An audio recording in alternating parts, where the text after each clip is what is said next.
Good day and assalamu alaikum. My name is Anahada Chocolano Minalang, a second year student taking the Bachelor of Elementary Education major in General Education. I am the reporter of Reading in Fluency, which is the lesson 14, Reading Fluency.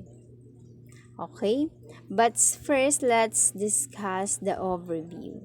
This lesson discusses fluency, its important and the various learning strategies you may have employed or have not tried using.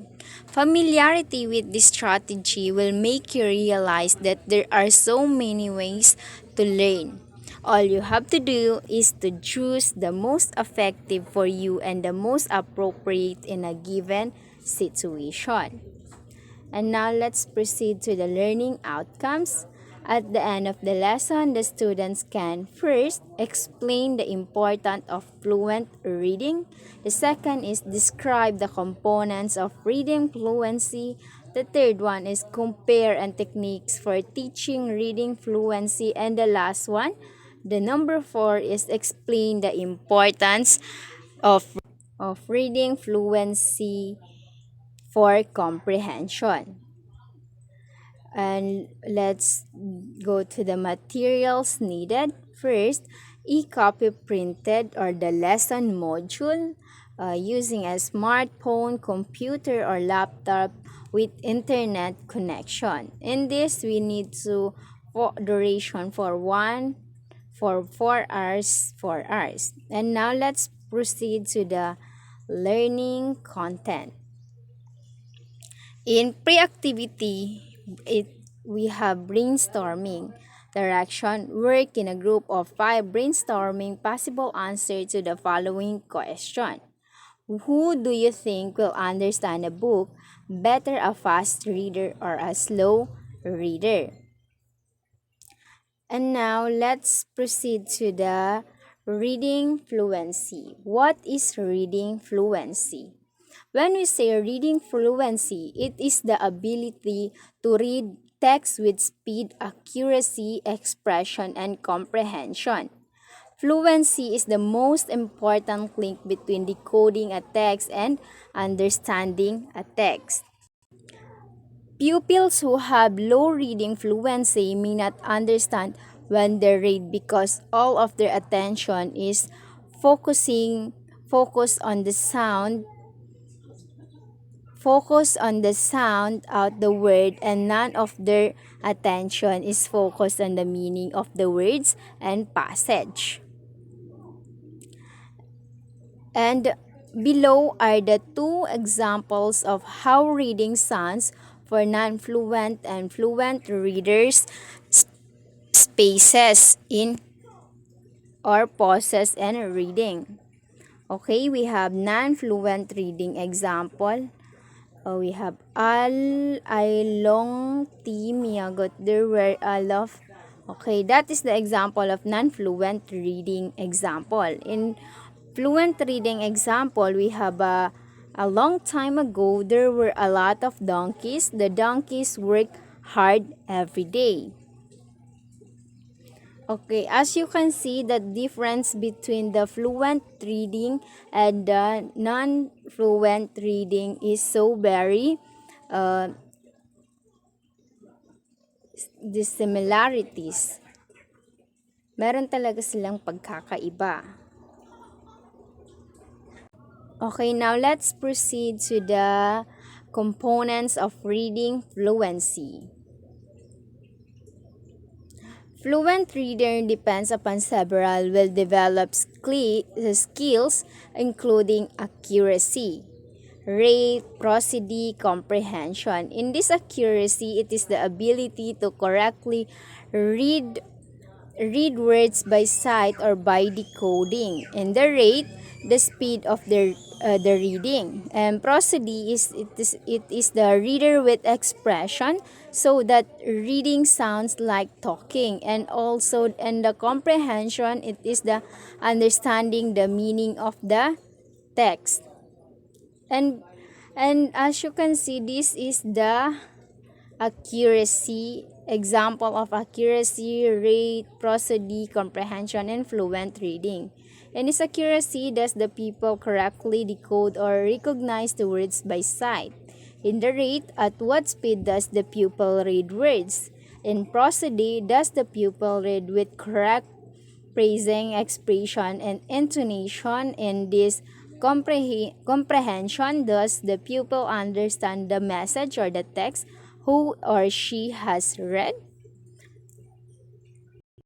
In order to accurately decode sound out words, the reader must understand the alphabetic principle, be able to blend sounds, use context clues to identify words in a text, and have a large sight word vocabulary.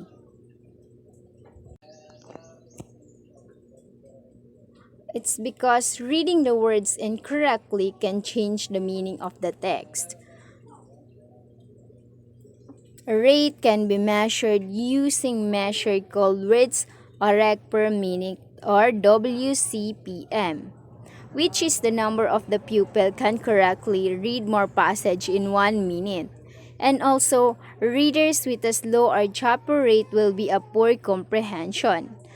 Prosodic reader means that the reader uses level of volume, pitch, intonation, stress, and expression that match how that person will be speaking if telling the story in the text. Also, in the prosody is a typically a good indication comprehension. A non-fluent reader spends more energy trying to say the words, where areas as a fluent reader easily reads the words and spend more energy trying to understand the message. And it is important to know whether a fluent reader understands that has been read. One way to check comprehension is to ask the pupil to summarize the story or what was read. And now let's proceed to the techniques for improving reading fluency. We have pre-teaching vocabulary, echo reading, choral reading, partner reading, repeated reading, and readers theater. And we all have 6 techniques for improving reading fluency. In techniques for improving reading fluency, there are several ways to help pupils improve their reading fluency. In this, a teacher should be able to model fluent reading.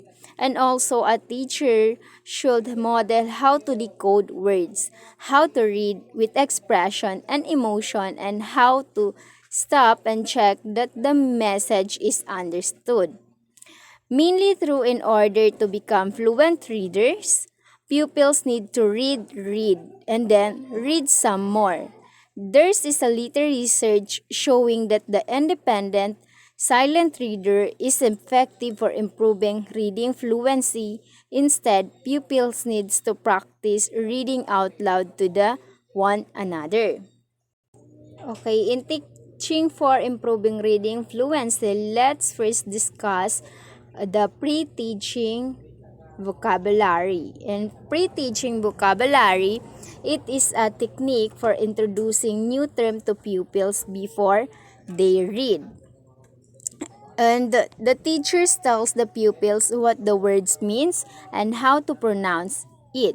When the pupil encounters the word in the text, he or she will easily be able to read and understand the word. And number 2, we have echo reading. It is when the pupils repeat or echo what the teachers read using proper expression. In this, the teacher read a phrase or a sentence and the pupils repeat the phrase or a sentence. This provides the pupils with highly supported practice. And number 3, which is choral reading, it is when the teacher and the pupils read a phrase, sentence, or a text together. In this choral reading, the teacher set the piece on. Pupils receive immediate feedback by hearing how their reading accuracy, rate an expression compared to the teacher and to other pupils. Now let's proceed to the number 4, which is the partner reading. In partner reading is when the teacher instructs pupils to work in pairs. Both pupils are looking at a copy of a text. The two pupils take turns reading to one another, while one pupil reads out loud. The other pupils read silently, listening and following along. The pupil who listening provides feedback to the pupil who is reading, and the receives feedback when it is his or her turn to read. Pupil receives support and feedback from one another and occasionally from the teacher as he or she circulates around the room working with the different pairs or pupils. And now let's proceed to the repeated reading. It is when a pupil reads a text for a second, third, fourth, and so on. Time in order to gain speed, accuracy, and expression. In this repeated reading, ideally someone, either the teacher or another pupil, will listening to the reader and provide feedback. And let's proceed to the last number, which is reader theaters. Is when pupils work as a group to act out a story. This activity is much like participating in theatrical performance. In this reader's theater, the pupils are assigned different roles, then they practice their role. When the group comes together for practice, each pupil reads the script silently. As each pupil reads his or her part aloud, when a pupil has line to speak, he or she is expected to read the expression, acting out what is happening in the story. And also in this reading theater, the teacher will circulate around the room, listening to each group as they practice and providing support and feedback as needed. Ideally, after some practice time, the groups will be perform their readers theater for the whole class. And this reading theater, this activity allows pupils to enjoy reading through a script while giving and receiving feedback from the teacher and another pupils. Through acting out the script, pupils learn how to fluent reading sound like speaking. Okay, now let's proceed to the reading fluency and comprehension. In reading fluency, it is developed begins along before pupils learn to read. Fluency learn Fluency skills begin to develop with the telling of personal experiences and traditional stories. Retelling stories that have been heard and summarizing information are also beginning fluency practices because there's a form of language practice. And also a fluent reader must all be a fluent speaker. Yes, tama nga.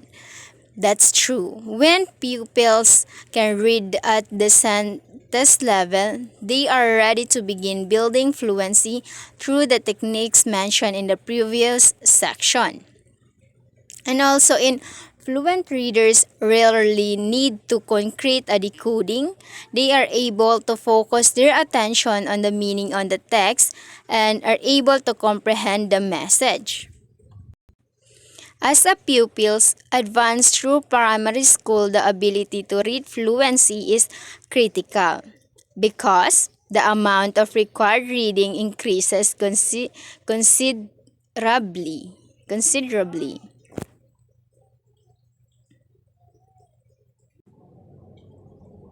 Because in readers with slow word by word reading focuses their attention in decoding words, and this makes comprehension in a passage difficult because the reader is often unable to access background knowledge. And also, the pupils with poor reading fluency can only understand what they read when the text is very simple. Poor reading fluency is a major prediction of reading comprehension problems by Stanovici 1991. And also there are many and also there are many reasons for a poor fluency, such as weak decoding and reading skills or weak phonemic awareness. A reader with poor fluency may need to practice reading skills and strategies. And also, in this fluency develops through reading practice with a wide variety of a text. And that's all for my reports. Thank you for listening.